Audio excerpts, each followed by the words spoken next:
Alrighty, welcome back. Another episode of Post-Fades and Cheesesteaks. Got usual two suspects, myself and Tim. And of course, we have a birthday boy joining us. Welcome back, Josh. Happy birthday. Thank you. Thanks for having me. Appreciate it. How's the birthday day going? Good stuff, hopefully? It's good. Yeah. I got some pool time. It was nice. Got a steak dinner. Everything I could beautiful. ask for.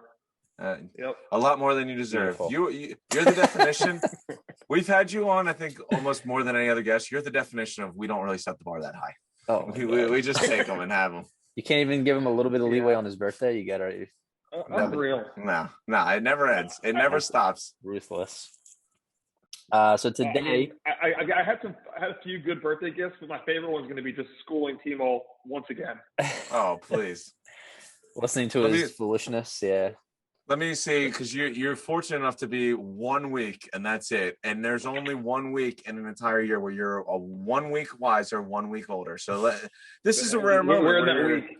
Yeah, you got a year on me now. You know, you're the big 2-7. So Let the week educate me. Yeah, educate me in this, purgatory week that I have until I get to you. Jeez. Well, with that being said, we are doing our list for the top 10 defensive tackles / nose tackles for the 2021 season. But before we get into that, I just want to do some quick outside football news. Phillies are looking a little better. They got to 500 today. They're 44-44. They took the series from the Red Sox, which is a good signing. So they're 500 heading into All-Star break, which, I mean, all things considered, that's not that bad. They're only like 3.5 back from the Mets. And, if their bullpen wasn't historically awful, and wow. I'm not saying that as like sarcasm, like statistically, they're one of the worst bullpens of all time. They would actually be like a better competitive team, but I don't know. Maybe they'll put together in the second half. We'll see. I feel like historically awful bullpen is what I'm getting used to after the last couple of years. This isn't just a 1 year anomaly. Yeah, they're just one-upping themselves for how bad. The other thing I'll say about the Phillies is obviously they did a whole bullpen game today because they had like 4 guys get COVID. I thought we beat COVID. I haven't heard of any other team in professional sports get a COVID outbreak, and somehow the Phillies dropped 4 guys today. It's just, what are we doing? What are we doing? Yeah, they're always injured, always something. So the night of recording this, the Bucks took Game 3. Giannis had 40 points and a double-double. He did that in back-to-back games, which is was it the third player ever to do it in the NBA Finals, which is pretty remarkable. He's having a great finals so far. He is. He's carrying that team. I mean, his side mates, Drew Holiday and Middleton, need to step the hell up. They are leaving him out to dry. Drew Holiday's been awful. That's what I was saying. Man, I know. I understand why you did the Drew Holiday deal because you would have done anything to get Giannis to sign a max. But if you're Giannis, wouldn't you rather have kept your 4 first-round picks that it took to get Drew Holiday, who was just killing you in the finals and just in the playoffs in general? This guy was first-team all-defense. And the 2 guys that are just destroying you are Chris Paul and Devin Booker, who he should be able to stop. His shooting percentage has been brutal the entire playoffs, and he's really laying an egg. So we'll see. I mean, it's Game 3, but that trade's not going to age well if this final doesn't take a turn. He's just doing his best Eric Bledsoe impersonation. Yes. You know what? You gave up 4 first-round picks to just replace Eric Bledsoe with Eric Bledsoe. Makes sense. It's brutal. And then I would be remiss not to mention, since Tim will be a, English living lad next couple of months here, moving out to England. There was the Euro final today. It was actually a pretty entertaining game. I got to catch a lot of more so towards the end of it. But Italy won in PKs over England, and it was pretty exciting PKs. It went to the 5th guy. There's some 19-year-old who had the entire weight of a country on his shoulders. Yeah, I saw the guy from England just whiffed on his because it hit the Oh pole. Yeah, when the crazy thing about PKs, I love them. I think they're awesome because I love the intensity and I love the dramatic feel of it is one kick. That's all you get. That's all you're getting. And most of the time, it's decided before the guy even kicks it. It depends where the goalie jumps and where you're going or whatever. And they do the little happy feet and they do the little jumping up and down, do whatever you need to do to distract someone. But I mean, when you talk about just sports drama, PKs are up there. And man, a whole country collapsed when that guy just boated it and missed the post. And oh yeah, it was right there. And like it's like it goes back to like the dude dove the other way. Like all you have to do is just kick it. And you're okay. Yeah. There's no one in front of you. Yeah, it's especially if the goalie happens to predict where it's going to go and saves it, like people go fucking nuts. That's what's crazy. It's like the PKs are so intense, but they're decided before the guy even kicks it. Oh yeah. Unless you're the dude from England who just guessed right and still couldn't get it in. True. But that being said, unless anyone had any other things they wanted to chime in on, we can get right into our 2021. I did have one other thing because we have birthday boy and he's a Yankee lover. I wanted to ask. I know where this is going. I gotta talk about this. Well, no, nothing bad actually. Nothing bad. There was a return. There was a return that I thought was memorable, and there was something that you never see anymore, and that was Garrett Ace Cole went back to Houston and went and did 129 pitches and pitched the whole game in a 1-0 lead. And I know that the series, whatever, the Yankees are in a tough spot, but you don't see a guy go long like that. And it was personal. It was personal, and that's why he did it. Did you see what happened when Aaron Boone went out to the mound and Garrett Cole basically told him to fuck off and go back to the dugout and let him finish the game? That's honest. That's what you have to do to get a complete game. You have to go tell your manager to go fuck himself. That's the only way you're getting a complete game now in MLB. With where we are with stats and analytics and all that, I mean, we saw the Rays lose the World Series because they wanted to take a guy out, but I thought that was awesome. I thought that was like it was a personal game for him. That was like a key moment. And I caught a little bit of it entertaining. 1-0 game. You couldn't have dreamed of a better situation. The best, our second best pitcher, I would say, in baseball, going back against his team. Yeah. 129, which is the most pitches thrown by a starter this year. It's rare. And I did. That was one of my enjoyable sports moments from the weekend. Well, I hope we didn't watch the Yankee game today because it was very, very upsetting. I was too busy sweating out the Phillies. 7-2, bottom 9. Yeah, I was going to say, they were up 7-2 when I saw. Did they lose? Yep. And that's good. You're right. Yeah. Who, Altuve walked off. Jose Altuve walk-off home run. He ripped his shirt off. You're fucking kidding. Wait. Because when the Phillies game ended, it was 7-2 Yankees when I saw. Damn. Yeah, they lost. You know what? You're right. I was more in my soccer mode today, so I didn't really notice. And then the Phillies had their nonsense, but yeah, I saw really thought we were going with that. The fact that Altuve took his shirt off makes me feel better. But no buzzer. I'm just gonna rip it off, show off that incomplete tattoo that Correa stuck to. It was the tiniest tattoo I've ever seen. It was like a little thing on the shoulder. Jesus. Oh, that's tough. That's tough. You know what? Fair for me. I didn't know what I was roping you into. I was focusing more on the Garrett Cole thing, but the Yankees just giving you entertainment every day of this weekend. Yeah, it was a wild ride this weekend for sure. It was a wild ride, I can tell you that much. Well, Yankees and soccer and baseball beside, back to football, the better of these sports, in our opinion at least. So we'll be doing our top 10 D tackles for 2021. Mm-hmm. And we'll let the birthday boy start it off. We'll do our nominations first, and then or not nominations. We'll do our honorable mentions. I don't know why I keep saying that. Honorable mentions first, and then we'll start into our tens and work our way down to. I wonder who could be number one. But I think we'll agree on this one. Yeah, probably. I would hope. I took two young guys as my honorable mentions. That their defenses aren't very good, but they're two really, really good up and coming players. Okay. Leonard Williams and Quentin Williams. They're both awesome, but their defenses stink. So I don't know how good they can. They can't be top 10 if they're bottom 10 in rush defense and pass rush. But they're two up and coming studs, and if their defenses ever get it together, they're going to be easy top 10, maybe top 5 tackles in the league in the next 4 or 5 years. See, I actually, one of my honorable mentions was Leonard Williams as well. And I agree exactly with what you're saying. The thing about Quinnen Williams, and he is on a terrible team, and don't get me wrong, and I don't want to spoil anything because we will get to him shortly. But you know what? They got a new coach this year, and a coach that it's like they hired a coach to appease Quinnen Williams. It's like, you know, you get an offensive guy to help your franchise quarterback. They went and got a defensive line coach. I mean, you know, defense coordinator, blah, blah, blah, you know, whatever. But he focused on the defense line, and what he was doing with the Niners was incredible. And that's why he's not an honorable mention for me. I'm a little more optimistic than Quinnen. But Leonard Williams and my other guy, and I loved him in the playoffs, and I loved him on in the regular season, was Kenny Clark. So Leonard Williams and Kenny Clark were my honorable mentions. And Kenny Clark's, man, he's awesome. He's a young guy, and it's just he comes down to the argument of, is he a product of the defense? Like, you got Za'Darius, you got Preston Smith, you got even what's his face, Rashawn Gary. You got a nice defense, you got a nice secondary.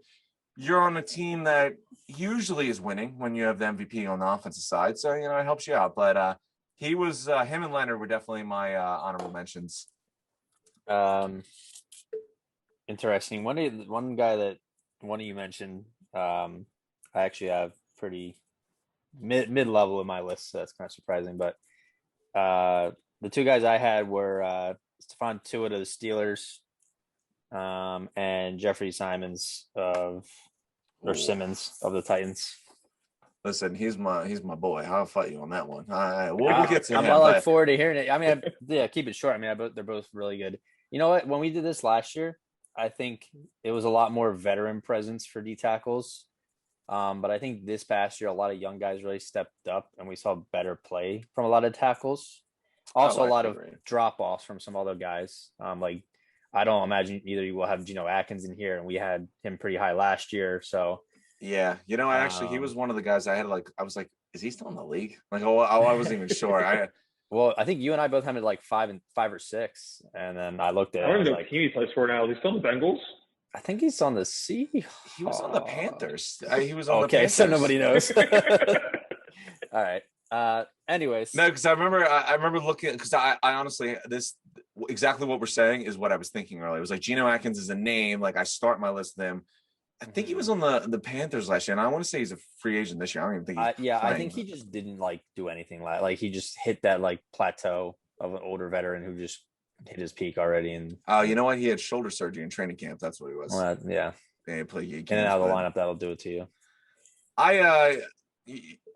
My boy Simmons now, man. We talk about we can all, you know, be dramatic and act like we have stats or whatever for interior defense alignment, but I think we both mentioned this. It's a tough spot to like hype guys up because there's not really stats to really back up. Yeah. And Simmons is a guy that when I watched him play, and I haven't watched a ton of Titans games, I'm not gonna say that, but man, he makes an impact. Like, I see this guy out there, and I saw him in coverage. Like, I would see him drop back in coverage a couple times. Like, they do crazy nonsense with him. And you know, listen, I will educate you on why he should be on your list, because he's on my list, and I'm not that foolish. I have a problem with that because the Titans' defense was so bad. And yeah, but you know what? You can't have it. I just feel like you can't have a defensive tackle when your defense is like getting picked on by and Jonathan Taylor's running for 250 yards against you. It's come on. In fact, no, you're not wrong. And obviously, we all know the metrics. It's last year, next year, and if I started my team with you. Of course. Well, let me put it this way: from what I saw last year, I mean, he didn't even put up bad numbers. Like, he put up some good stuff from considering he blew his knee out or his Achilles or whatever, and he played half a season his rookie year. And you're talking about a 23-year-old guy in his second season. But we will talk about this, and this is another, I think, the team that's most interesting to these rankings, because you mentioned your honorable mention, and he's the toughest guy I had with this list was Stephon Tuitt. He was my Zach Ertz when we did the tight ends. I could not figure out where to go, but I was like, is he a product of what's around him in that defense? Because Simmons, now that you're getting Bud Dupree there, and you actually have a legit pass rusher, which when the Titans have that, they had Jadeveon Clowney when he cared about it and, you know, was healthy on a 1-year deal. You know, yeah, like I think Bud Dupree and him are going to be a dynamic duo. I'm a little bit higher on Simmons than I think. You know, well, Dakota is obviously because he foolishly didn't even include him in the top 10. He's not in my top 10 either. Oh, you're both fools. See, we're already on the right page. Stop. I mean, the Titans are an awful defense last year. I can't put him in the list. I don't have anyone on my list who was on a bad defense, really, besides one guy. Yeah. Oh, this guy pretty much was on his rookie season. This was his rookie season. Okay. Making excuses for him? Do I need to? The guy ruptured his Achilles, played half a season or whatever. He spent most of the time rehabbing, and then came out this year. And the defense sucked. Don't get me wrong. The Titans' defense sucked in general. He played well. He played very well. You got to understand that he is a shining star in the future. Let's save your monologue for when you have him. Fair enough. Here I am getting tuned up and ready to go on nonsense. Yeah, I see the veins popping out of your neck. Let's chill out, man. I can't. I knew you always trigger me with someone. There was no fan last week. You always trigger me with someone. I didn't think we would be triggering someone at the honorable mentions. If I'm not doing that, then what's the point, It's true. That is a good point. You couldn't even put a shirt on. You're over here with your wife beater. You're not bringing much else to the table besides, stirring the pot. I got to show a little skin. Got to get people excited, Look at you showing off your pale sunburn. Look at you. All right. Josh, start us off at number 10. Who you got? Yeah. I got number 10 is probably someone who's not on your guys' list, but I think he's going to probably be firmly in everyone's list next year is Jonathan Allen of the Redskins. Okay. Like it. I mean, you're talking about probably a top 3 front 7 in the league. Mm-hmm. Yeah. Probably top 3. And he's not the best of them, but he's an awesome interior lineman, and he's a hell of a. I think he was graded the 3rd highest pass rusher for all interior linemen in the league, behind Donald and Buckner. Yeah. Which, he's a hell of a pass rusher. He's a hell of a defensive stopper, or a rush stopper as well. I think he's. If the Redskins again are as good as they were last year, and he's even a big part of it. I like that one. I know. Yeah, he's a good spot at 10. I didn't have him in my list, but I definitely considered him. He was definitely in the nomination. My thing with him is that line has like 4 first-round picks, and he was probably the first one on it. And now they're really good. It's like after we got Montez Sweat, Chase Young, more importantly, and like Darren Payne, then John Allen started being good. Like, he needed kind of everyone else to come in to make him really good. And he was top 10 pick, I want to say. Top 5. Yeah, but I feel like for a defensive tackle, like you in order to be a dominant defensive tackle, you kind of need the rest of the front 7 to be dominant. Not everyone's Aaron Donald out there. Oh, of course. Oh, no, I do agree with you. To at least put up the pass rushing numbers, the stats, the sacks, and Corby hits and everything. You need to not be double teamed in the middle like that, and it's very easy to double team in the middle than it is on the outside. So it's kind of what do you have at 10? Tell me something foolish. I actually, he is one of. Let me just double check my list. So I only have 2 players from last year who are in the same exact spot. And this guy is one of them. So I have Kenny Clark at number 10, the Packers nose tackle. Mm-hmm. So 2 years ago, he was a Pro Bowler, had a great year. This past year, he played in 13 games. But his numbers were pretty similar. He had half the amount of sacks, which wasn't, great. But for a nose tackle, like 2-3 sacks is solid. Mm-hmm. 42 combined tackles. Still had his QB hits up at 7. He gets like – That Packers defense is strange because there's talent, but it's like spread out. Like I think obviously their cornerbacks are pretty well.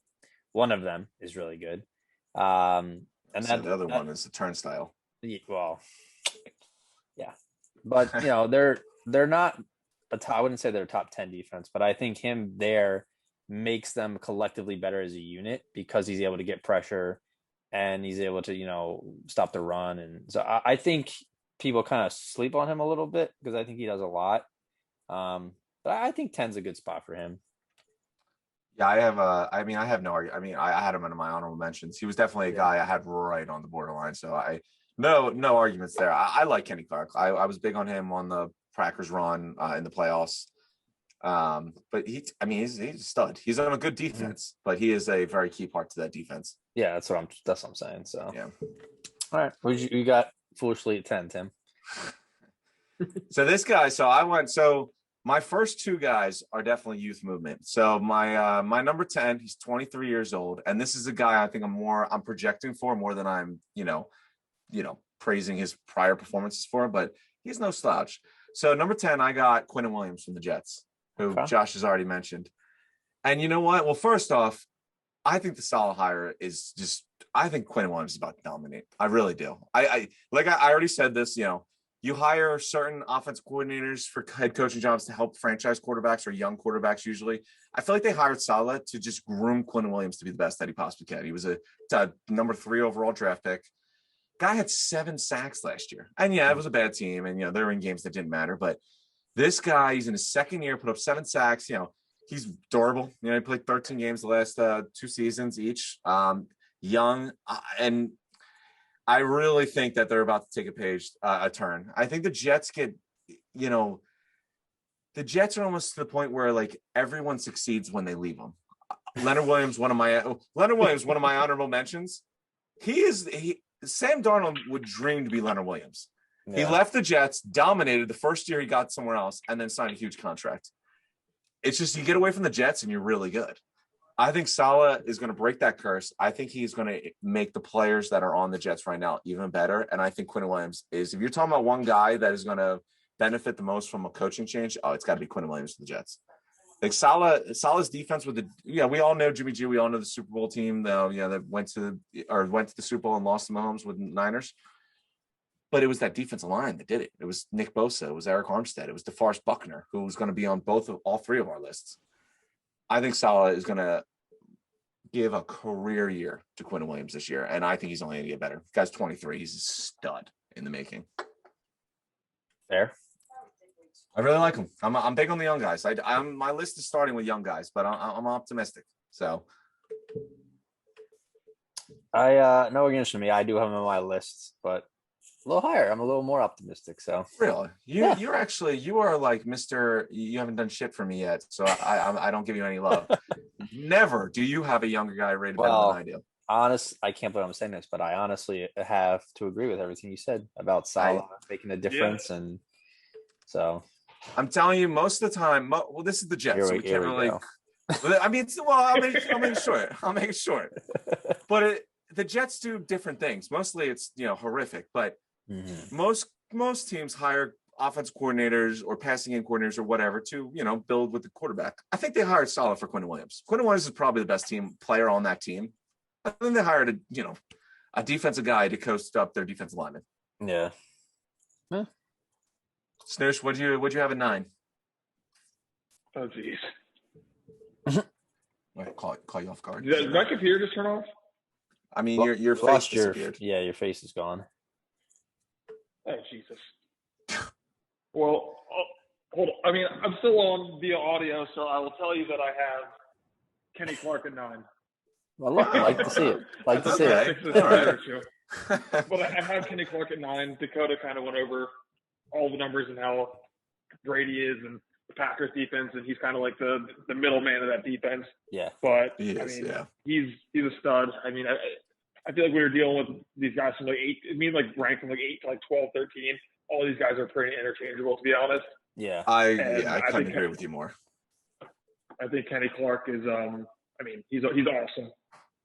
I mean, I think between 10, your 9, and the honorable mentions, it's like Leonard Williams, Quinn Williams, Kenny Clark, and you could have just switched them in whatever order you wanted. Yeah. I agree. To go off his number 9, it appears Josh and I are dealing with a sloppy seconds because I have Jonathan Allen at number 9 of the. Oh wow! Look at that. All right. A lot. I think it's so hard to gauge how, because the talent is obvious, but it's really hard to gauge how good he is because of that line he plays on. Yeah. But the reason that line is so good is because he's also on that line. So. To a point. I think it's more to do with Chase Young, but go on. For sure. But I mean, as a defensive tackle, he had 14 QB hits. I get it. Young is probably double teamed, and I think Washington's defense is going to be pretty good this year. I thought they were pretty good last year. But his numbers are 63 tackles. 27 assisted tackles. Tackles for loss was 3. Like I said, 14 QB hits. He had a safety. He gets after. I think because he's on that stacked line, people kind of bypass him. But don't be surprised if he gets a Pro Bowl nod this year. I think he's in line for a good one. Oh no, I think he's very good, and I mean, I didn't actually think both of you would have him on the list. I don't have him on my list, and mostly because I think he's getting better and improving, mostly because the people around him are better. I think Chase Young, Montez Sweat, and Darian Payne are more important to that line. I think Allen would have you probably be talking about him as a bust if Chase Young and Sweat and all them weren't drafted to the Redskins. Fair. I mean, it's not a slight, but yeah, that D line is pretty that's what I mean. Like you you know what I mean. Like he's not bad, but I definitely think he's more of a product of his environment. Like yeah, I mean, I think it's fair to say, but I think it's also like, don't cut him short, No, fair enough. No, I mean, I did consider he's probably in that 13, 14 range for me, or 12. Right. I wouldn't be upset if you said he's like 11 or 12 because I wouldn't disagree with you. Yeah. No, I think, like you said, same with Kenny Clark. I think Kenny Clark, Quinn Williams, Leonard Williams, they're all in that interchangeable range from what Josh was saying. Like you could pretty much switch all of them around. Who'd you have at number 9 then? So my number 9, which I'm actually surprised you were so hateful of, your honorable mention. Oh, and this is I went so actually 2 guys that are from the same draft class, Quinn Williams, and my number 9 is Jeffrey Simmons, both 23-year-old. And this is another one of those, stats are a bad metric for this position. Mm-hmm. I've seen Jeffrey Simmons play, and the guy he's awesome. Like he is so good. It's just a matter of what you can do with him. Put it this way, he is like I mentioned earlier. I've seen him in coverage, like drop back in coverage as a D tackle. He had 5 passes defended. Eddie Jackson had 5 passes defended last year. Shaq Thompson, like you're talking about safeties. Kenny Vaccaro, Kevin King, your corner that I think you mentioned as the turnstile across from Jair Alexander. Am I wrong? No, not at all. But the thing is, like, the fact that his name is even mentioned with pass deflections, which I think is a legit stat to judge a coverage guy as a D tackle. Oh my God, like I think Bud Dupree is going to make his life so much better. He could. I mean, to projection wise, he falls in that same thing with Quentin Williams, where it's like, sure, he could be really good, but for me, I think I've seen more from Quentin Williams to justify him in my top 10 than I have from Simmons. So I will agree with you that. I mean, obviously I had Quentin at 10 and then Simmons at 9. So obviously Quentin had 7 sacks last year, which I mentioned already. And I like him with Salah. So I wouldn't argue there, but it's more of, you got to understand, like he was coming off the major injury he had on his pro day. So I don't even count his rookie year as a real year. I counted this year as his rookie year. And when he was out there, when he was playing, it was a bad defense, but man, he makes plays, man. He makes plays. He's a problem. Hey, just wait. He's a guy. He's also a guy, like when he was getting drafted, he slid for the only reason was because that he had the injury. He was an elite prospect that was probably a top 5 pick. He probably would have been drafted right next to Quentin Williams, maybe before Quentin Williams if he didn't get injured. Yeah. So I'm really high on him. I think Bud Dupree is going to make his life a lot better. And it's just what he already is capable of and what he can become, going off his, his physical, his prospect build from when he was being drafted. I'm really excited for him. I think he's a superstar waiting to happen. And I think Bud Dupree, having an actual edge rusher, will make him just much better. I think it'll just give him so many more opportunities. I'm excited. I'm excited to see what he does. Yeah, I mean, we'll see. I think that Titans needed upgrade on defense, and I think Dupree coming in is going to be huge if he can stay healthy. They still need an upgrade on defense. But I'm telling you, there's a superstar in the making in that Nashville. Yeah, but you know what? Jonathan Allen, who you both had on your list, young guy, he would have been a bust. He would have been known as only a bust if they didn't go and draft a defensive lineman in the next 3 years in the first round, including Chase Young, who's easily the best one. So I think Simmons is on the rise. The guy's awesome, and I think Bud Dupree is just going to make him even more awesome. Simmons is good. He's just he's just not on my list. Like again, the Titans were they were like a laughing stock of a defense. Everyone was running, passing all over them. I mean, definitely not wrong about sucks, that. But like, their front seven wasn't good either. Yeah. Hey, listen, Jeffrey Simmons, like I said, he had as many pass deflections as Kevin King and Eddie Jackson and Shaq Thompson, a couple of secondary guys there. Playing D tackle, that's impressive. Yeah. But again, he's good. Again, will he be on the list next year? Maybe. But now, going into this season, he's off my list. Fair enough. So, who do you have next? Who do you have at number 8? I have Stephon Tuitt. Okay. I don't want to ruin anything before you get into it. I also have Stephon Tuitt, but go on. Tell me. I couldn't agree with you more. I never could agree with you more. But tell me why we're both right. So Stephon Tuitt, Steelers, again, great defense. They weren't as great as they've been the last couple of years last year because I guess Bud Dupree obviously went down pretty early. Mm-hmm. But he's still after Bud Dupree went down, probably the best lineman on that team, on that front seven. And he consistently every year just a great run stopper, great pass rusher. Again, we can go over the stats, but the Steelers defense is elite. And Stephon Tuitt's a big reason why they're such a good defense, and he's a very consistent player. Yeah, not to skip Dakota, but just because we had the same one, I agree actually with everything you said, and he was the toughest one for me because he's he's a guy I feel like you've been waiting for him to put up the season that he just had, and he's been around incredible talents, with Dupree, Watt, Hayward his entire career. The 11 sacks he put up this year, that's something that's going to catch your attention. Let's put it that way. So, I agree. I agree pretty much exactly with everything you said. And, listen, I know Dupree left, but Watt's still there. Hayward's still there, who I'm sure we'll both all get to. I still feel pretty good about his future, too. So, I agree with pretty much everything you said about Tuitt. So, Dakota, how old is Tuitt? Tuitt's 28. So he was a first round pick. He was a first round pick that I thought the same exact thing. And I was like, I feel like we were waiting for this. And he finally put up the year we were waiting for. And, maybe he finally put it together, but the system is also pretty good for him. He's got a good thing going on in Pittsburgh right now with the talent around him. Fair. Definitely.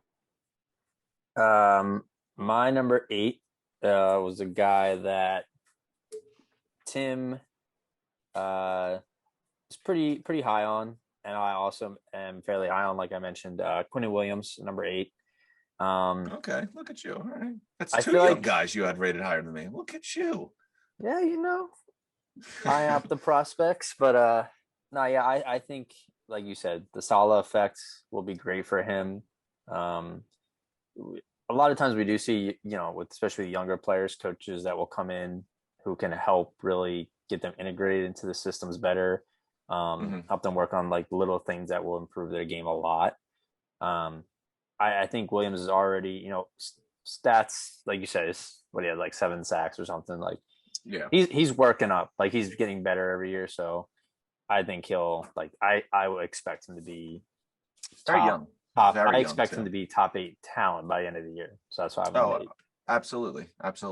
Yeah, I would agree with that for sure. Him and Simmons, they're the same draft class. They're my 9 and 10. They're both the same age. Both of them, you'll mark my words right now. When we do this list next year, they will both be in the top 5. I'm very high on both of them. I totally agragree. Huh? Very high on beast. He'd be in my list. Again, he was on a good defense. Yeah, fair enough. Listen, there's not much good coming out of the Jets in general. So I think having the Jets moniker around him is kind of hurting them in general. So Snoosh, what'd you have at 7?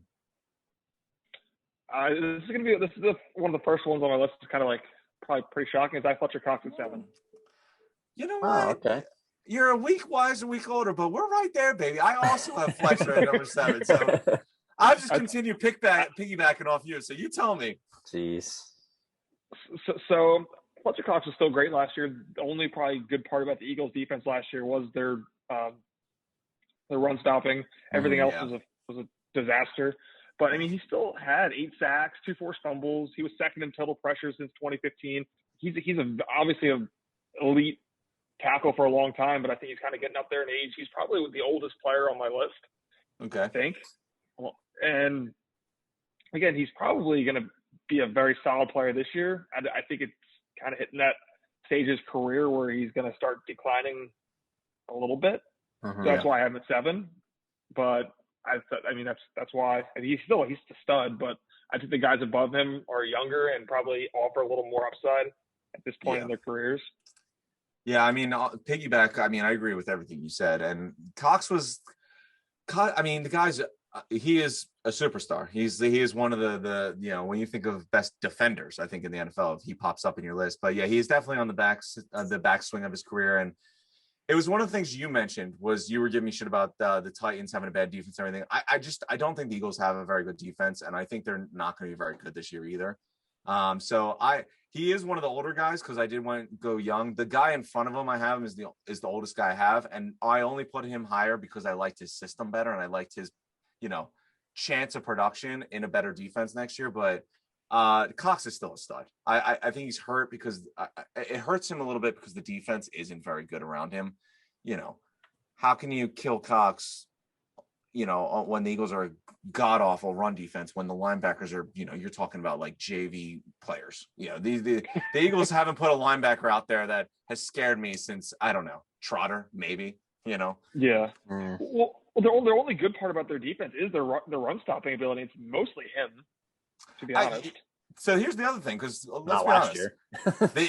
Let's be honest. That is one position the Eagles love to just waste their money on. We went through Malik Jackson, who's now gone. We have Javon Hargrave on a huge contract, which he's yet to live up to. I think he'll bounce back this year.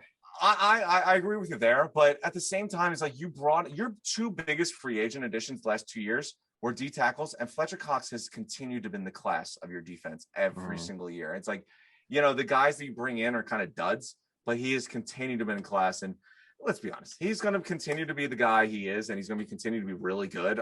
He's just huge, athletic monster. I don't love the defense he's on. I do kind of like that they brought in Gannon, the guy from the Colts, because he just had the year with Buckner, and we'll get to him later. But Buckner, I thought he had a great year with the Colts, and I'd like to see what he can do with him. But he's not, ancient. He's 30, but Cox is definitely on the downward spiral. So I think that's the only thing that hurt him. But he's still awesome. He's still one of the best defenders. I have Cox a little higher, and it was mostly because I think I factored a little bit of his pedigree into this. Fair enough. Because without getting into it, I'll wait till he comes up in mind. But basically, I just looked at it like fully healthy, getting double teamed. It's been him and Aaron Donald for like the last 6-7 years as the bona fide best DTs. So yeah, I had to give him a little bit of an edge for that. But my number 7 is speaking of the Steelers, I have Cam Hayward here at number 7. Okay. It just kind of I'm not saying he's not as good as the 4 to 6 players, but I just think he's let me double check his age. I think he's getting a little up there. Hayward's 32. He's 32, yeah. So he's his stats definitely went down a bit from the year before because 2019 season he was a Pro Bowler and All Pro. And then this year he did make Pro Bowl, but his numbers weren't phenomenal. Like 4 sacks. He was second team All Pro though this year. Yeah, that's what I think. Like, I have a player coming up soon that I think I gypped, and then I look at his stats for somebody else, and it's kind of confusing. But his numbers are still good. 19 QB hits. You like to see the pressure, so that's good, and then good amount of tackles. So I think he's still producing, and especially with Tuitt there, that line, and then you have Watt coming off the edge, so that line is good, and as long as he can stay healthy, that defense will still be solid even without Dupree. So, but I think Cam Hayward's solid in that like back end of top 5. So I will say every time we do top 10, regardless of positions, there's always like segments. 9 and 10 were my young guys who I'm high on. Yeah. Then we usually that 8 to 6 range or 8 to 5 are the vets that mostly like name value, but they're still producing. And obviously I had Cox, and my next guy will follow that trend. But Goldberg, who do you have at 6? This is a young guy, Vita Vea. Oh, okay. I'm a big Vea guy. Oh, so I had him here. You can't really go off his stats because he barely really played, but whenever he is on the field, their defense is just different. You watch their playoff run, and he's clearly, besides Jack Barrett, the best player on that defense. Yeah. And everyone they played against, he stood out. every single game. He was an animal. This is he really didn't play, so you can't really go off any of his numbers. But when he was on that field, the Bucs had one of the best defenses in the league, and that's why they won a Super Bowl. Yeah, no, I mean, I'll get to him. I'm a big Vita Vea guy, guys. He's a guy that, like, regardless of the skill level, he needs a double team to be moved. Like, he's so big, like you would have to double team him just to move him, regardless if he's good or not. Yeah. My number 6, and it's funny because Dakota, you were just rambling on about this. I went with Cam Hayward as my number 6. Okay. And you know what? And this is what it really came down to, because like I said, this is the segment of guys that are on name, but they're still producing, but they're more of name. I put him ahead of Cox mostly because I like his situation better. He is a little bit older, but I know Dupree left, but Tuitt's already been on my list. I think TJ Watt's, outside of Aaron Donald, you're probably talking about one of the best defensive players in the league right now. Like I would have given him the defensive player of the year last year. So TJ Watt's going to continue to get better. So I'm not here thinking Hayward is going to go backwards. I feel like he's on almost what we were saying with John Allen. I think he's been on the Steelers for so long, but the talent is starting to catch up to him. Like Dupree took a couple years to fire it out. TJ Watt is now awesome. He obviously came a couple years later than when Hayward was on the team. Yeah. But I like the situations that he's in. I definitely expect him to keep producing what he's already done before. A little older, but I just feel like he's where he needs to be. He was obviously a second-team All-Pro. He was a Pro Bowler, you mentioned. PFF had him ranked as the number 6 interior defensive lineman. He was the number 3rd, and this was the best one that I thought was most interesting. He was the number 3 ranked interior defensive lineman pass rusher for PFF. And considering you're on a defense where TJ Watt is going to be double teamed every single time by regardless of who you play, if you can beat your one-on-one matchups, that's a problem. And Hayward has been the guy that can do that, and I still think he's going to continue doing that. And I still think he's got a couple good years in him. So I went with Hayward at 6. To merge him in with Cox in my veteran group. Interesting. It sounded like, Tim, you said you had Vita Vea on your list, so I will wait to give my rebuttal on that. But he did not make my top 10. So you didn't put Vita Vea on your top 10. Listen. You didn't even wait. Hold on. I'm sorry. Wait a minute. You want to get into this now? Wait, you just did honorable mentions, and you didn't even have him in your honorable mentions. He was considered, but oh my! You say a lot of dumb things. This is up there. I'm gonna wait. I'll wait till you. The guy just won a Super Bowl. He's awesome. You know what? That's your defense. He's awesome. No. The start of my defense is he won a Super Bowl and he's awesome. I will get to the rest of it when his time comes on my list. How many players are there on 11 players in defense, and he won the Super Bowl by himself? Oh, I'm sorry. You just told me that Jonathan Allen is a little overrated because he plays on a phenomenal defense. What does Vita Vea do? That defense is stacked. Oh my God! He played 5 games the regular season. Sure, he had a phenomenal playoff. Wait, I'm sorry. You throw him up in the top 5 forever. Wait, do you know when the Buccaneers defense became relevant? It was right around the time when Vita Vea got drafted. And don't think that was a coincidence. I'm not saying he's not. I think he is a really good young player, but he hasn't shown any, like, he was hurt last year, and the year before that, his stats really weren't that great. The Super Bowl, he had a great Super Bowl run. I'll give him that, but that's not enough to I'll undress I think you they later. won this Super Bowl because of him. I agree. Couldn't agree more. I think you are so foolish. They have one of the best linebacking groups I've seen in ages. So I definitely. Oh my! But their defense really took off when he played. Like, couldn't agree more. Also, when he was there. Well, that's when their defense was elite. Maybe they gave Aaron Rodgers fits the entire game, and Vita Vea was a huge part of that. I literally back up every single word that came out of Josh's mouth. You are foolish for this one. I'll get into and I hate agreeing with Timo. I know that's the amazing thing is when you have someone else that just says ridiculously stupid things. Like, come on, Vita Vea, are you kidding me? All right, well, Dakota, my number 6 will make you happy. I don't think anything will make me happy after hearing this, but go ahead. Tell me something that is wrong. So at number 6, let me just tell you his stats real quick, because it pains me to have to say this. 11 and a half sacks. Are you kidding me? 30 QB hits, and somehow he got snubbed from the Pro Bowl. And as an Eagles fan, it hurts me to say him that. over Vita Vea. Are you kidding me? Hurts me. Are you kidding me? that Leonard Williams is my number 6 defensive. Oh my God! Listen, this is a bad. No, go ahead. I'll let you go. No. This is dumb. This is dumb. This is dumb. Go ahead. First of all, Leonard Williams has been a very, very solid D tackle since he was drafted. No, he hasn't. He was going. Yes, he has. That's why he got traded? I don't think so. So only bad players get traded? You don't usually trade young, like really good players. Considering they drafted him, 5th overall? You don't usually trade him before the rookie contract's up. Regardless. Go on. When he got traded to the Giants, that transition wasn't phenomenal.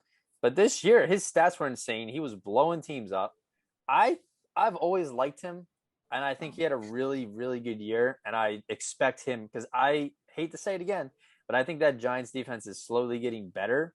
So I think he's going to have another great year. But I think you guys are – I mean, if we want to talk about players who – like, he has his stats as a D tackle are better than DeForest Buckner's. And I know DeForest Buckner is higher on both of our lists. So, see, honestly, I think you saw that he had 11.5 sacks last year. I know. Put him this high in your list. No, I think that's the only reason. Stats. I think that's it. I knew he was in my top 10 before I even looked at his stats, just from watching games. The fact that you told me Vita Vea is not on your list and you have Leonard Williams this high, I can't respect your list. I just don't know how you put someone on your list who played 5 regular season games. Oh, I will get to that. Don't you worry. I can't wait to hear that defense. So, but I don't know about this. I think Leonard Williams anywhere from 6 to 10, but I think it's pretty disrespectful not to have him in your top 10. Josh, I did not have Leonard Williams. He's an honorable mention for me. He was an honorable mention for me too. Yeah. This isn't a Packers tight end who gets 10 touchdowns kind of deal. Like, this is a guy who's actually talented, has the numbers to back it up, and is a monster getting double teamed. Okay, the Giants defense, that's not very good. That's slowly getting better. So, well, see, the Giants were usually losing every single game, so it's easy to get sacks. He had 11.5 sacks for a team that lost majority of their games. 30 QB hits and 11.5 sacks is something you're just going to sneeze at? Like, that's impressive as hell for a D tackle. I don't know what you're smoking over there, but that's defensive end numbers, in case you're wondering. So yeah, I think you're completely out of your mind. I can't wait to hear why Vita Vea is top 5. Oh, I have, trust me, I have plenty. 6. Are you actually, you skipped me, didn't you? I wish I skipped you more often, to be honest with you. With the nonsense you're telling me, I should skip you more often. Yeah, because you had Cam Hayward at 6, so you skipped me because that was my 6. You know what? I should skip you more often going forward. Yeah, but all right, fine. Let's get into the top 5. Yeah, I thought the top 5 was going to bring the most ridiculous down, and I still can't get over the fact that Vita Vea is off your list and Leonard Williams at 6. I actually had Leonard Williams in my top 5 at one point, and then I moved him out. I have no words. Go ahead, Snooze. Give me your top 5. Give me your 5. At 5, I had Cam Hayward, just because, I mean, him and Cox are kind of interchangeable for me, but the only reason I took Cam Hayward higher is his defense is just way better, and he's going to be better, obviously, because he's never going to get double teamed, and he's obviously still going to be a top 5 tackle. I mean, we went over his numbers. He 5 sacks. He's an 89.1 PFF grade, 38 tackles. I mean, he's very good. And I don't think this year is going to be any different. I don't care if he's 32 years old. Fair. I mean, yeah, I couldn't agree with you more. I mean, we had him different by one spot, but everything you said, I agree with. We had him 7.65. That's in about his range, yeah. It goes in tiers. Yeah. You have that segment because he was, because him and Cox were next to each other. I didn't know where they were going to be, but I knew they were going to be next to each other. But all right, so my top 5. Are you going to skip me again? I thought I was going second. I still couldn't get over the Vita Vea thing, so I kind of wanted to skip you. But go on, tell me something to wash out the ridiculousness about the Leonard Williams pick. So, like what we were saying, and what Josh kind of touched on, that like 5, 6, 7 spot. This is where I had Cox at number 5. Okay. For some of the things I already touched on, I just think he's still a force. I mean, as Eagles fans, it's clear that he is starting to slowly regress. But like I said, him and Donald were the bona fide monsters at D tackle, nose tackle for the past 5+ years. So yeah, he still has that in him. And he's a part of the reason why the Eagles defensive line is, they came in like second or third in sacks this past year, and so I mean he'll get double teamed. His numbers have never like he's had some years, but they're not always going to show you his work, what he's able to do on the field. So yeah, no. Anyone listening to this, they know who Cox is, so I don't really need to go into more detail on that. But who's your number 5, Tim? So my number 5, and this guy actually surprised me because he was in that range. Like when I first did it, I was like, he's a veteran guy who I've already heard about a lot. He's got accolades, Pro Bowl. He went to the Pro Bowl this year. And I was actually kind of surprised. He's only 28 years old. Like he's a young guy and just turned 28. And but he's been around the league. He's heavily accomplished. And I went with Grady Jarrett from the Falcons. Okay. He ranked. Let me see. What did I have? PFF had him at the 13th ranked interior defensive lineman. He had 9 for pass rusher.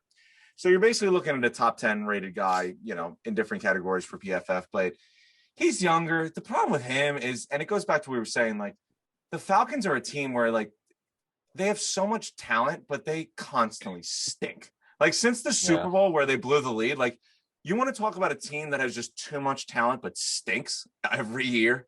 Like you're talking about like, if you have a franchise quarterback, you should be able to get in the playoffs. I don't care what the hell you have going on in your team. And Matt Ryan is a franchise quarterback to prove that. When you have one of the best wide receivers to ever, lace them up on that offense as well, you should be able to get in there. And you have a defense where, you got guys you drafted high. You had Deion Jones, you had Grady Jarrett. I know they don't have any pass rushers, but the Falcons have forever, since they blew that Super Bowl lead, have been an underperforming team. And I think he gets a little hurt by that, especially because the Falcons don't have any pass rushers. And they tried to address it. He gets double teamed constantly. And he's incredible. And I went back to like, he's a guy I associate with Cox and Hayward as accomplished, has the Pro Bowls, has the All Pros, all this. But I was surprised to see he was still, only 28, or going into his 28 years. So I'm still very high on him. I just think the Falcons are, we'll see what happens now that Dan Quinn's finally out, and maybe they can finally get over the whole Super Bowl thing, because I think that's been hanging over their head for too long. But I still feel good. I feel good about his future. He's obviously been a stud. If they don't have the worst collapse in Super Bowl history, he had 3 sacks or whatever it was. He probably is the Super Bowl MVP. If they win that game, he's probably the MVP of the Super Bowl. So great guy.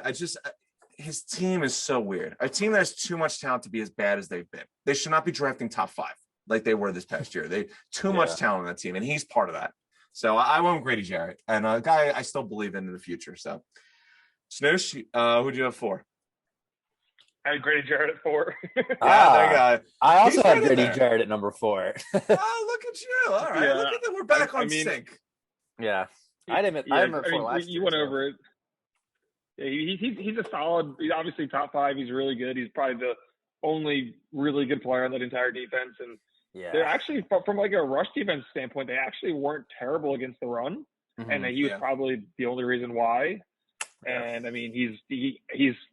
guarantee if they had more talented pass rushers, he'd get more sacks. So he's not getting like double teamed every single snap. Yes. But he's got to be top 5. He's a stud. You know who I compare him to, who we mentioned earlier? Because he had 4 sacks this year, but he had 7.5 the year before that and 6 before that. And you're talking about like a pass rushing smaller D tackle. He's only 6 foot, 305. He reminds me of Geno Atkins, a guy that has been the best player on his defense for a long time, had nothing around him, constantly double teamed. And he's a smaller guy who gives you that pass rush. Grady Jarrett's been the best pass rusher on the Falcons since, I don't know, when Vic Beasley had that 1 year. That was it. Yeah. His 1 year that he got paid. Yeah, exactly. But it was funny because when I was doing this list, when I got to Jarrett, that's when I thought about Geno Atkins. And that's where I was like, what is Geno Atkins do? Because they remind me very similar of each other. Yeah, I like him. Like I said, I had him at 4 last year. So he's right in line with where I expect him and where I wanted him to be. Very durable, too. He's never played less than 14 games in a season. Yeah. And he doesn't miss games.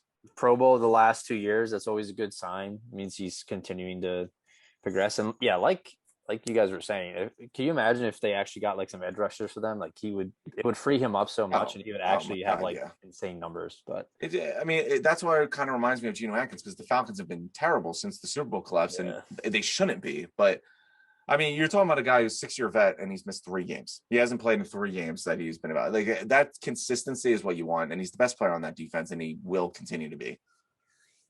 Well, that offense is pretty loaded. So if they score a lot, the defense will be on the field a lot. So wow, we'll yeah. See. Who do you got at number 4, Tim? So is this where the foolish Vita Vea falls? Oh Jesus! How'd you know? I mean, I'm going to predict our top 3 is identical. I would agree with that. But here, all right, yeah. Dakota, you depends importantly. if we'll put Chris Jones this year in it. Dakota, I know we're past your bedtime, but I need you to pay attention to this because you clearly don't know what the hell you're talking about. Okay, please educate me on a guy who played 5 regular season games. I will. Okay, so best D tackle. So we're going to talk about Vita Vea, a 26-year-old young up-and-coming superstar who just won a Super Bowl this year. Football is a team sport, but go ahead. Let me go. Number 4 ranked interior defensive lineman by PFF. Hold on, wait a minute. I'm sorry. I'm just starting. Number 4 ranked, and this is what really caught my eye. He was the number 4 ranked interior defensive line pass rusher for PFF. And wait, why would that be important? Because we all know Vita Vea is an incredible run stopper. How incredible? The last 2 years, when he got drafted to the Buccaneers have been the number 1 run defense in all of football. Did it just happen because Vita Vea entered the team, or was it just some other nonsense that just, came around to Tampa Bay? I don't think so. He's known and he is respected as an incredible run blocker. I honestly would say he's the number 1 run defender in the entire league. He's playing offense? I'm sorry, you had your time. Let me educate you. Not doing a very good job. I know. You just said that the Bucs defense this year was one of the best run stoppers, and he only played 5 games. I don't know how. Well, the last 2 years, last 2 years. So when he played all 16 games last year, and they were the number 1 run defense. What about that? When he had 35 tackles and 2.5 sacks last year, or the year before. You've got to understand that I'm used to arguing with fools, so I always come prepared. So I have stats for you because you mentioned, he did fracture his ankle this year. It happens. Yeah. From week 5 to the NFC Championship game when he wasn't playing, the Buccaneers were allowing 4 yards per carry and had a sack rate of 6.5%. I know, in-depth analysis. Wow. So when Vita Vea hopped back on to the field, that run, yards per carry turned into 2.8. That sack rate turned into 9.2. The guy is a superstar. I know, and I'll be the first to admit, that defensive line is awesome. You have Jason Pierre-Paul, you have Shaq Barrett, you have Sue, who I was giving consideration on this list. But when you want to talk about the guy that you want the next 10 years, the guy you want to build around, the guy that is the most important when it comes to that run defense that's been number 1 ranked in the last 2 years, it starts and ends with the mammoth of a man that is Vita Vea. You not putting him in your top 10 is just disrespectful and makes me think you don't know football. The guy is incredible. I don't understand what you could possibly take away from him. He literally just won a Super Bowl, too. He's the only guy on my list, probably all of our lists, is that has a Super Bowl. I don't understand what you could possibly. He talks to the Super Bowl. Yeah, what the fuck are you talking about? I'm pretty sure Cam Hayward has a Super Bowl, doesn't he? No, he doesn't. Relax. Okay. I apologize. You're right. Cox does. But Chris Jones. All right, leave me alone. Did I start or did I finish with this? The fact that he's 26 years old. Okay, here's my rebuttal. I'm not saying he is not a phenomenal prospect, but for you to tell me awesome now. Hold on.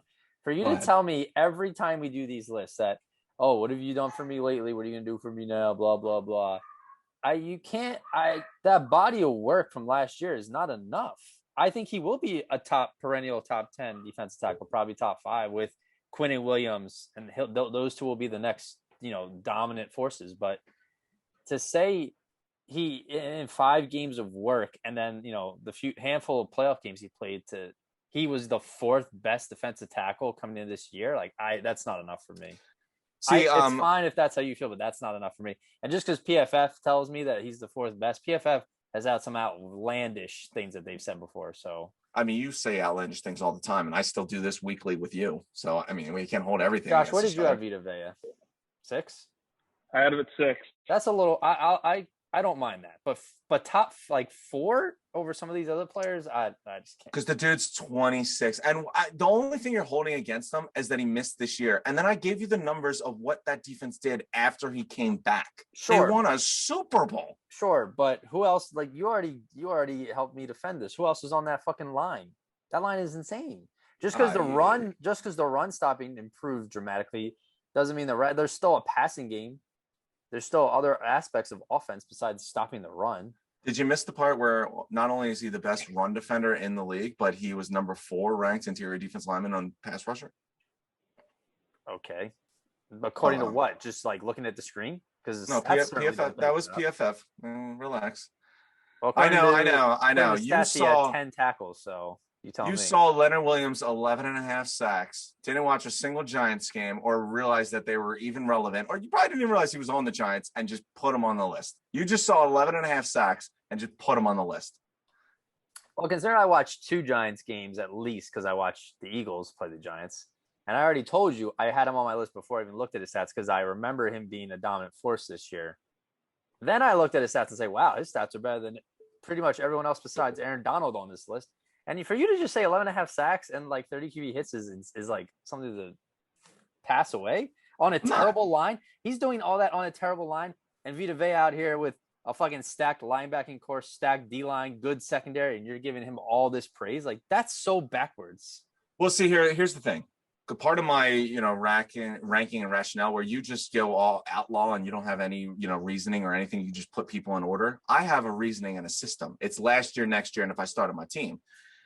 Where he's at right now, Vita Vea is in a great spot. That defense has got the perfect mixture of veteran presence, established superstars, and up-and-coming youngsters that are about to dominate. And he is one of them. You cannot ignore the fact that the Buccaneers have been the number 1 run defense the last 2 years. And you cannot ignore the fact that I don't even care if he played 5 games last season. He played 16 the year before that. He is vital to that run defense. He's probably the best run defensive lineman in the NFL right now. A player that I'm not saying anything wrong. Like, I'm not lying. Everything I say is true. And then we forget he's got a Super Bowl. Like, what else you want him to do? I don't think a Super Bowl is like that. Sure, but like, look at what they were dealing with. Like, what I saw. Wait, you know what I saw? I saw. Don't get me wrong. Brady was awesome and the offense was awesome, but I saw Patrick Mahomes running around to save his goddamn life. So you know who won that Super Bowl? That defensive line. Who was part of that? Because they were missing 2 of their really talented starting tackles. I don't know what you. So am I taking? Regardless, look, I wouldn't have been fighting you about this if he was in that 6 to 10 range because that's where I think Quinn Williams is right now, and they're in the same boat. But for you to just have him way up, I just don't agree with that. But that's my T. I think you're sleeping on him. I really think you do, and I think Goldberg's over there laughing and cackling, knowing that I'm exactly right. He just appreciates the fact that I'm just addressing you on this matter. He's in between. In between us. I'm in between. I agree with some things that you say, Tim. I agree with a lot that Dakota's saying. I don't think he's top 5 yet. I think next year he's probably going to be in the 3 to 5 range. Yeah, but I think he's firmly in the top 10 just based on what he did in the playoffs. I mean, I think obviously availability is your best ability just to stay on the field, and he didn't do it last year, which is why I didn't have him in the top 5. 16 the year before, but yeah, I know he's a young guy too. I understand that, but he's a difference maker. He's an incredible football player, and I mean, look at the numbers when he played. They what would you say, Timo? 2.8 yards per carry when he played. 2.8 as opposed to the 4. Yeah, he is the best. That's incredible.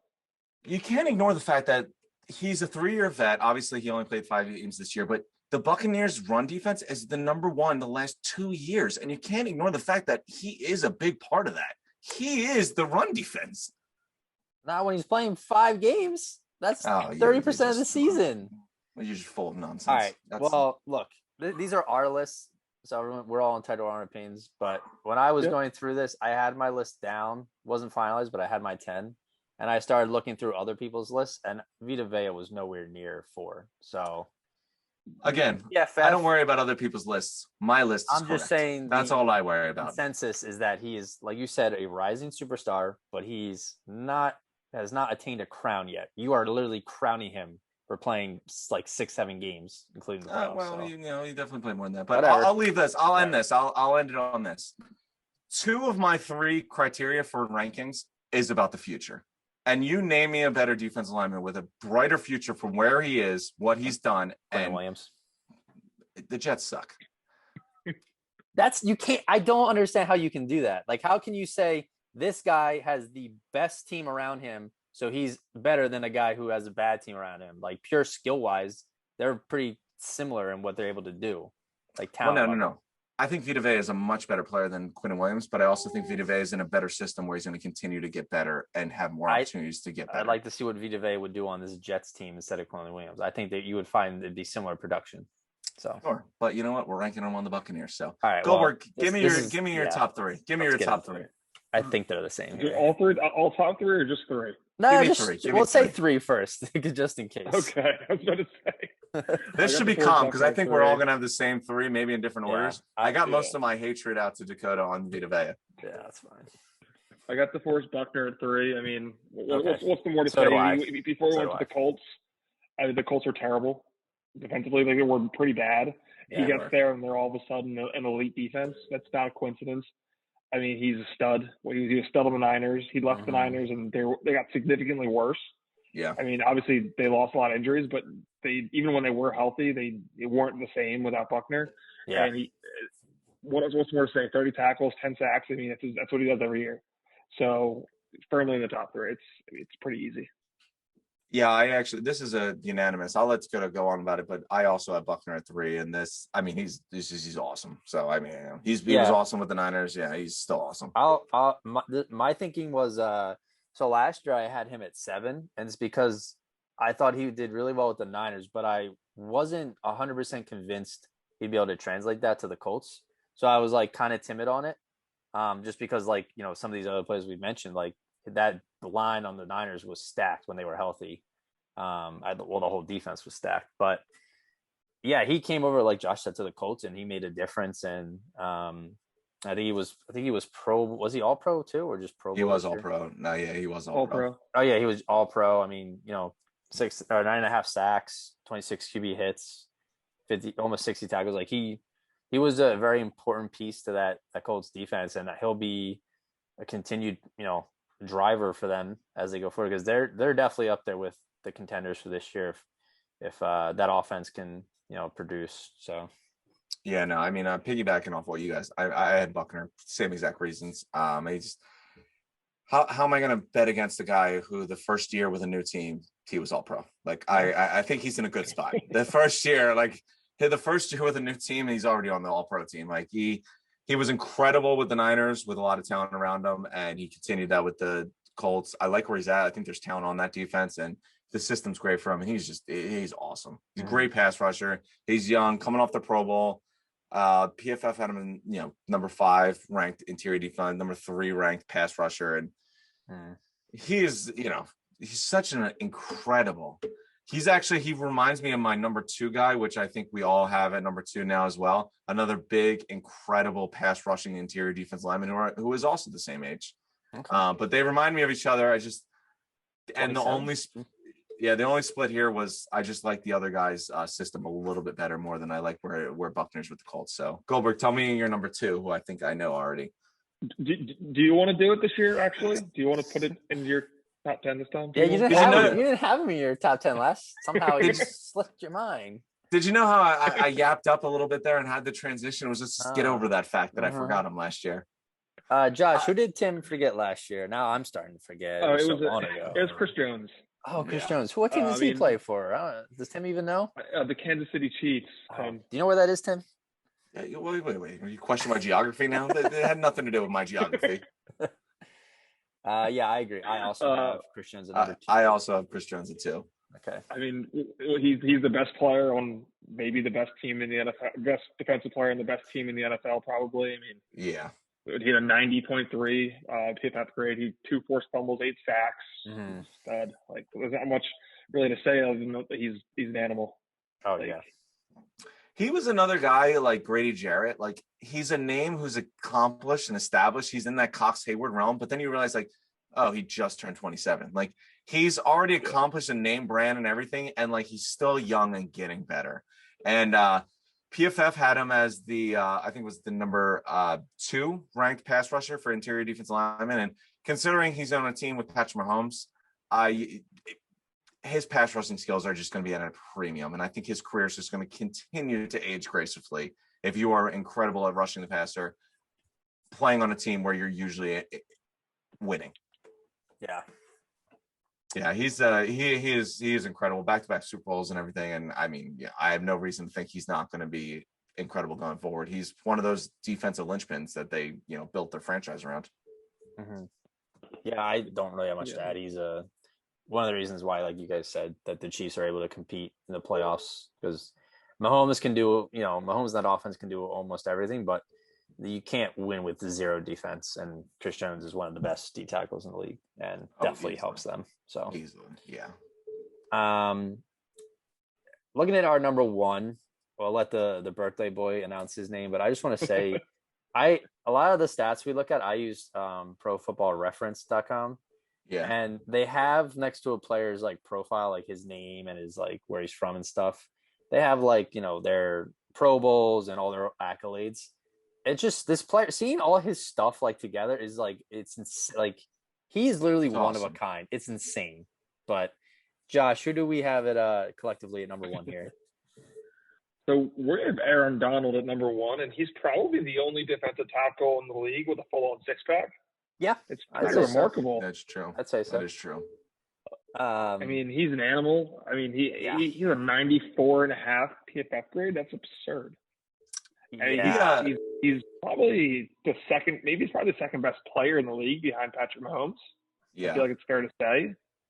I mean, obviously we do this for the coming year and what happened last year, but I mean, the fact that this man is a 7-time Pro Bowler, 6-time All-Pro, all 2010 decade team, 2014 AP Defensive Rookie of the Year, 2017 Defensive Player of the Year, 2018 Defensive Player of the Year, 2020 Defensive Player. Like he's so fucking good. It's insane. Yeah, he's awesome. He's triple teamed and he still gets to the quarterback. Like it's nuts. Yeah. It's nuts. This is amazing. He's been awesome for a while. So like everyone's already been double and triple teaming him for like the last 4 years. Like he had 13.5 sacks this past season, which is just incredible. He was number 1 ranked for PFF in both run and pass defender for interior defensive linemen. Mm-hmm. All Pro Bowl, obviously. At this point, and I was like thinking when I made this list, I was like, should we even bother to compare Donald to other D tackles, or should we just start comparing him to the best defenders in NFL history? Like when we're talking about like he reminds me of like a Reggie White, a Deacon Jones, like these like monsters. That's where he is. It's Reggie White. It's prime JJ Watt. It's what's his name? LT. Lawrence Taylor. Lawrence Taylor. Defenders. Keep it together. Like that's what Aaron Donald is. He's with Lawrence Taylor. He's with prime JJ Watt. He's with Reggie White. Like you're talking about one of the great. He just hit 30. Like he is not falling off a cliff. He is unstoppable. And going off to what Josh said about the 6-pack, add him to the list of, since we saw the video and everything, he's probably my number 1 draft pick of NFL players I don't want to get punched in the face by. After we saw the security film, man, when we've seen the 6-pack, we've seen his punching ability. Like outside of just his football accomplishments, I don't want to get punched in the face by Aaron Donald. I think we might have talked about it last year when we did this, but there was a video that surfaced of him training with knives. Like someone was trying to stab him, and he was like trying to like pretend it was the offensive lineman stabbing him. I was like, are you okay? Like, is your training so basic now that like you need something so outrageous to help you get better? Yeah. Like you can definitely just tell that like he obviously is the best defender in the NFL, but like he just works his fucking ass off and doing the weirdest shit to just get better. Like JJ Watt, like he was one of the best in the league. Like he was this crazy Hard Knocks videos from out there at like 12:30 in the morning, just going crazy on the bag. It's like what are these guys are animals. He is, I mean, because he's always been. The other thing that's crazy is like D tackle is one of those positions that it's really mostly about size for the most part. Like if you're huge, you'll be pretty decent. Yeah. He's a smaller guy. He's like 6'1", 280, and like he's just dominant. Like he just throws people around, and I actually think that because the comparison you make with him, because you can't compare him to other D tackles, are really defenders in the league right now. No. I think what really the comparison that I like with him is, prime JJ Watt, when he was winning defense players to what Aaron Donald, like that's the last time I saw what Aaron Donald was doing was when JJ Watt was doing his thing, and he was an interior guy getting 20 sacks a year, and it's awesome. Like it goes back to what we're saying. Like you're talking about one of the best defenders or football players to ever lace him up. Yeah, and as much as I love Fletch, like him and Donald have been that like I said, arguably the top best D tackles in the past like 10 plus, 8+ years, but it's not even really like Aaron Donald is just superior. Like Cox is a phenomenal player, but Donald is an elite athlete, almost like a LeBron James type, where it's very rare type of player. I mean, how often is it a player at his position makes the Pro Bowl their entire career so far? Like that's nuts. One other thing, because you mentioned Fletcher Cox, it's like I feel pretty confident that Fletcher Cox is on his way to a Hall of Fame career. And a guy we were talking about, Chris Jones, is another one. He's on his way to a Hall of Fame career, depending on how things go and everything. Potentially.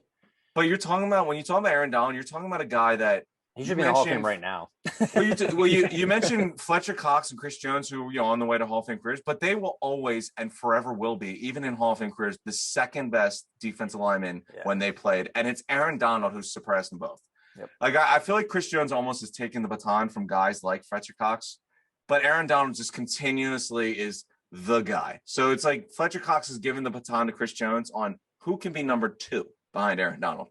And it's just that consistency. He never misses it, never has a bad year, never misses games, and he's just awesome.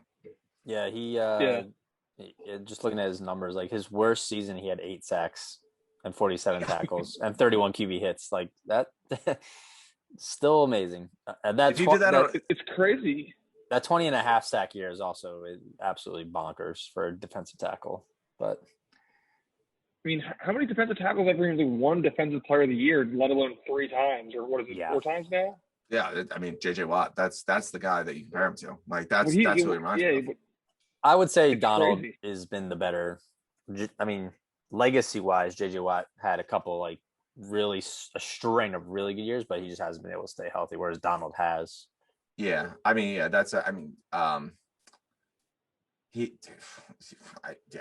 he's awesome. He really has. Well, because you were mentioning his worst year is 8 sacks, whatever QB hits and everything. Like if someone had 8 sacks in a contract year, they're getting like a 4 or 5 year, like $100 million contract. Like his worst year would make him one of the highest paid, pass rushers in the league. Yeah, he's not from this planet, I'm pretty sure. But yeah, so that's a good wrap up of our list. Like I said, I had, let me see, 1, 2, 3. I had 3 players that I flipped in this year from last year. But Donald obviously still number 1, and then like I said, Buckner I had mid-level last year, and then he got up to 3 because he performed like I was hoping he would. But yeah, I think it's a good mix of young players and talent. It seems like a lot of these players are in like that 26, 28 age range, so they're like just hitting their prime. So but yeah, a lot of good like rising talent. We had Jonathan Allen, Quillen Williams, Jeffrey Simmons, and Vita Vea are all going to be in this top discussion once Donald, hangs it up eventually. But do me a favor. If I'm going to continue doing this podcast with you, watch Vita Vea. Watch him just dominate in football. Educate yourself. Josh, you see what I have to deal with? Like, I literally have told him in this episode multiple times, I understand where you're coming from. I think he is a phenomenal talent, but I'm just looking at last year, and it doesn't make sense for me to say he's top 5 based on last year alone. He won a Super Bowl. Just throwing that out there. There's 53 players on an NFL roster that win a Super Bowl. So yeah, but there's 53 players in the NFL that get to win a Super Bowl. He was one of them. So yeah. Okay. Yeah, I don't think he's top 5, but I think he is firmly in the top 10. If we did this when we do this next year, if he has a great year, he'll be in discussion for top 5. I knew when I had him at 4, that would be a little bit of a stretch. To not have him in the top 10 is just unacceptable. He would have been like 11, 12, 13. Oh my God. Does that make it better? You didn't even mention one honorable mentions. Because he played 5 regular season here we games. go. There we go. All right. Well, hey, you know what? You sleep tight thinking about how Vita Vea is much better than you've ever dreamed of. Whatever you say, pal. Whatever you say. Well, Snoosh, I'm gonna buy you. You know what? There. You said your birthday's like coming up soon, so I'll buy you a giant Vita Vea fathead if they still make those, and you can sleep next to him. I look forward to it. He's a big man. Keep me. You like big men in your room? They're protecting me. He does like big men in his room. Jeez. All right. Well, we don't judge here, so. Well, Snoosh, we loved having you on. We don't judge here. We do judge Tim, though. Yeah. He's the only exception. Snoosh, me and you linked up on a lot of the picks, so I appreciate you coming on and bringing the IQ and the rationale and the logical thinking that I don't normally get when I just do it with Dakota. I don't think I've ever said that about me. You're right about that. It's past his birthday officially, so you don't have to be brushing up. Yeah, you don't do notes to me anymore. Yeah, but Josh knows it's the beginning of his 1 week. He gets a whole week of being wiser and older, and this is it. I'm exactly 7 days older than Timo. Yeah, I mean, technically he'll always be older than you. So I don't know where your math is going with that. But only for 1 week. But he'll still be older than you by a week, so that doesn't get eliminated. Do you know how age works?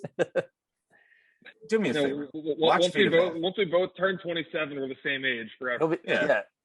He'll be 27 days, 27 and a week, and you'll be 27 in 0 days. So. I'm sorry. Wait. What do you introduce people? How old are you? Oh, I'm 27 and 24 weeks. Wait, are you like a newborn? Like where people are like, oh, they're 12 months old, or they're 14 months old.